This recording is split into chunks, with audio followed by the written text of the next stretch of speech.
अध्ययन करके इनको शोध प्रबंध लिखना है। जो कुछ भी आ जाते हैं वो सब देने के लिए हम तैयार हैं। बहुत अच्छी बात है। कल से पूरा हाँ चालू, लेकिन एक हमारा शर्त क्या है, मैं उस शोध प्रबंध को हिंदी में लिखूंगा। एकदम सब ऊपर है। ये शोध प्रबंध तो कभी हिंदी में लिखा ही नहीं जाएगा।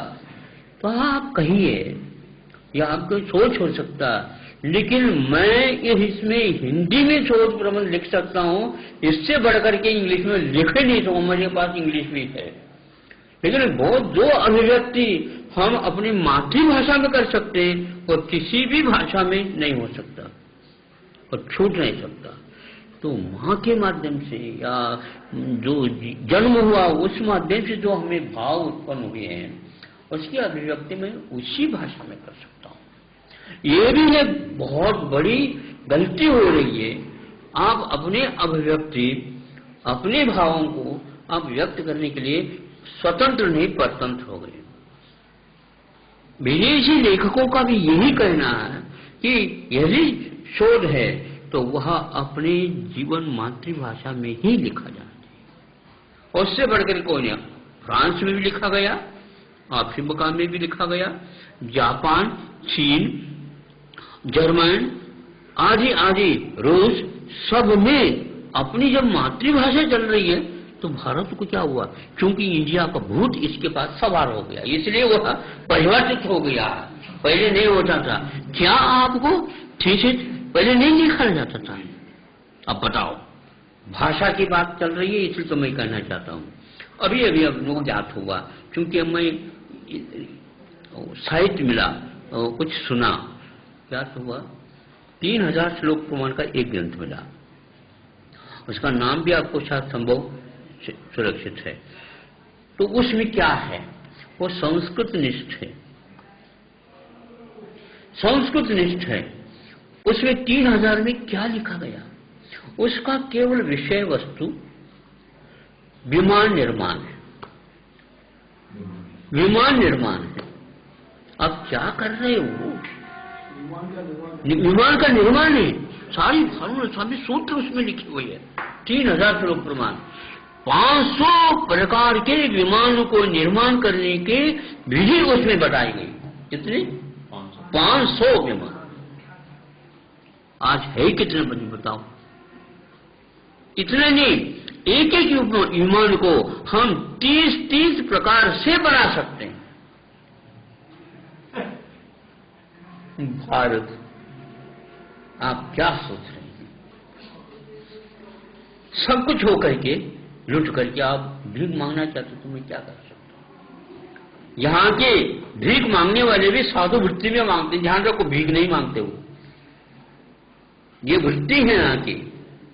ना मांगने की बात ही नहीं होती। आप एक एक चीज के लिए मांग रहे हो, वहां पर जाने का अर्थ ही यही है। क्या समझ करके मांग, नहीं भाई वहां से विदेश से हाँ आ गया, बहुत बड़ा काम। क्या किया आपने?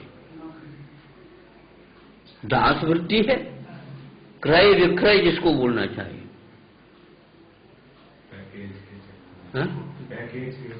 हम ये नहीं जानते, और अर्थ चाहिए मैं मानता हूं, लेकिन वह पढ़ा लिखा उसी को आप अर्थ के उत्पन्न करने वाला मानते हो, ये गलत है।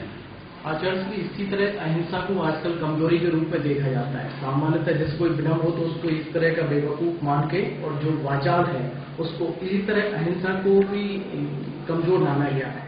व्हाट्सएप पर भी देख रहा था, अहिंसा परमो धर्मम, ये बताया कि महाभारत से निकाला गया।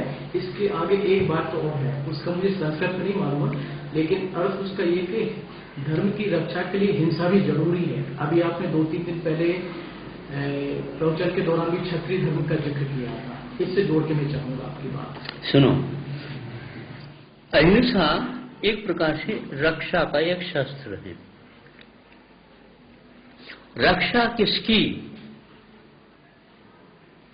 एक धर्मात्मा की, एक नीति निपुण की, एक देश के लिए सूत्रधार का काम करता उसकी, एक शिक्षा की, जो शिक्षक है उसकी रक्षा करेंगे हम अहिंसा के माध्यम से कर सकते हैं। यदि गैर लाइन चला जाएगा उसकी रक्षा आप नहीं कर सकोगे, ध्यान रखो। पिस्तौल रख करके वहां का शिक्षक अमेरिका का पढ़ाता है, यहां पर चरण स्पर्श करके पढ़ाते थे। शिक्षा वो भी दे रहा, शिक्षा यहां पर भी मिलती थी। क्या आप उसका अनुकरण करोगे? आप पिस्तौल की क्या आवश्यकता? इसलिए आप शिक्षा क्यों और किसकी, किसके द्वारा और किसको, ये प्रश्न पूछिए आप। ये कुछ नहीं हो रहा। इसीलिए मैं इन सब नीतियों को कुछ नहीं चाहता।